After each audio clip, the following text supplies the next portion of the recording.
Bonjour à tous, merci de nous suivre pour ce flash d'information. La Côte d'Ivoire a accueilli du 22 au 26 avril 2024 la 60e session ministérielle de la conférence des ministres de l'éducation des États et gouvernements de la francophonie, en abrégé CONFEMEN. Les ministres des 44 États et gouvernements membres ont débattu autour des enjeux de l'éducation et adopté des décisions visant à assurer un bon fonctionnement de cette importante institution d'appui aux politiques éducatives et un renforcement de la contribution de la CONFEMEN de la réalisation de l'ODD 4 relatif à l'éducation. Notons également que cette 60e session ministérielle a permis au ministre de l'Éducation de la CONFEMEN d'examiner et d'adopter plusieurs documents, notamment les statuts révisés de la CONFEMEN, de son personnel et les documents de réflexion et d'orientation sur plusieurs thématiques en lien avec l'éducation, l'enseignement technique et la formation professionnelle. La Côte d'Ivoire, à l'instar de la communauté internationale, a célébré hier vendredi 26 avril 2024 la journée mondiale de la propriété intellectuelle, une journée instituée depuis 2001 par l'Organisation mondiale de la propriété intellectuelle pour le développement des nations. Un thème retenu justement pour cette journée, propriété intellectuelle et objectifs de développement durable, construire notre avenir commun grâce à l'innovation et à la créativité. Le ministre du Commerce et de l'Industrie, Souleymane Diarra-Souba, a lu la déclaration du gouvernement. Reportage. La propriété intellectuelle, un outil nécessaire à l'atteinte des 17 objectifs de développement durable établis par les Nations Unies, notamment l'éradication de la pauvreté, les consommations et productions responsables.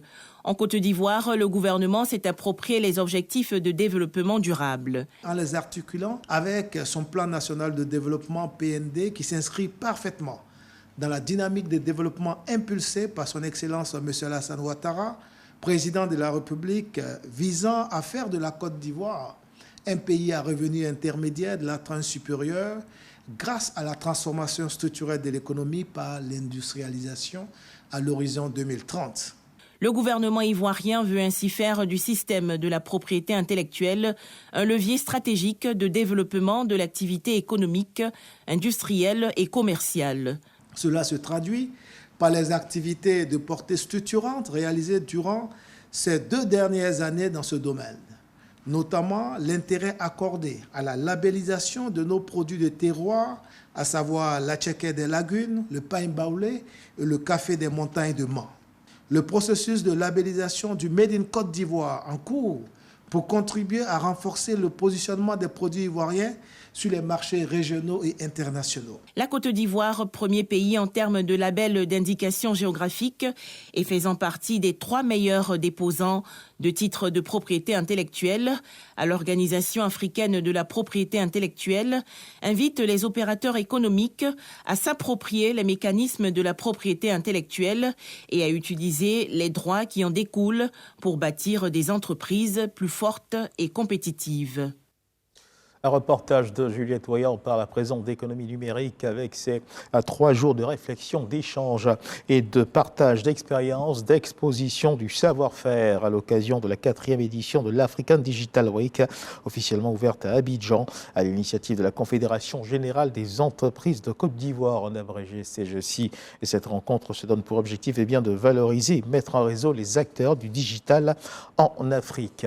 On parle à présent d'intégration africaine. Sachez que l'organe de mécanisme pour l'intégration et le développement en Afrique, dénommé MIDA, a initié une session de travail entre acteurs de la société civile au fin de mener des réflexions sur les défis liés à l'agenda 2063 de l'Union africaine, le plan directeur pour une transformation qualitative du continent. L'objectif de cette plateforme consiste à mobiliser les organisations non gouvernementales ainsi que la diaspora africaine dans les processus d'élaboration, de mise en œuvre, de promotion des actions de développement sur le continent. Nous y reviendrons assurément dans nos prochaines éditions.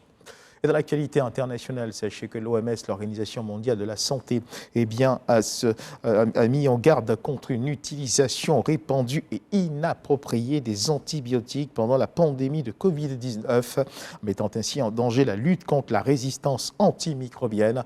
Selon l'OMS, bien que seulement 8% des patients hospitalisés atteints de Covid-19 aient réellement à nécessiter des antibiotiques en raison de co-infections bactériennes, 3 patients sur 4 se sont vus prescrire ces médicament au cas où il pourrait être utile. Et selon le docteur Margaret Harris, porte-parole de l'OMS, le principal risque de cette utilisation inappropriée est bien l'augmentation de la résistance antimicrobienne à ces antibiotiques particuliers, réduisant ainsi leur efficacité lorsque réellement nécessaire pour traiter des infections bactérielles.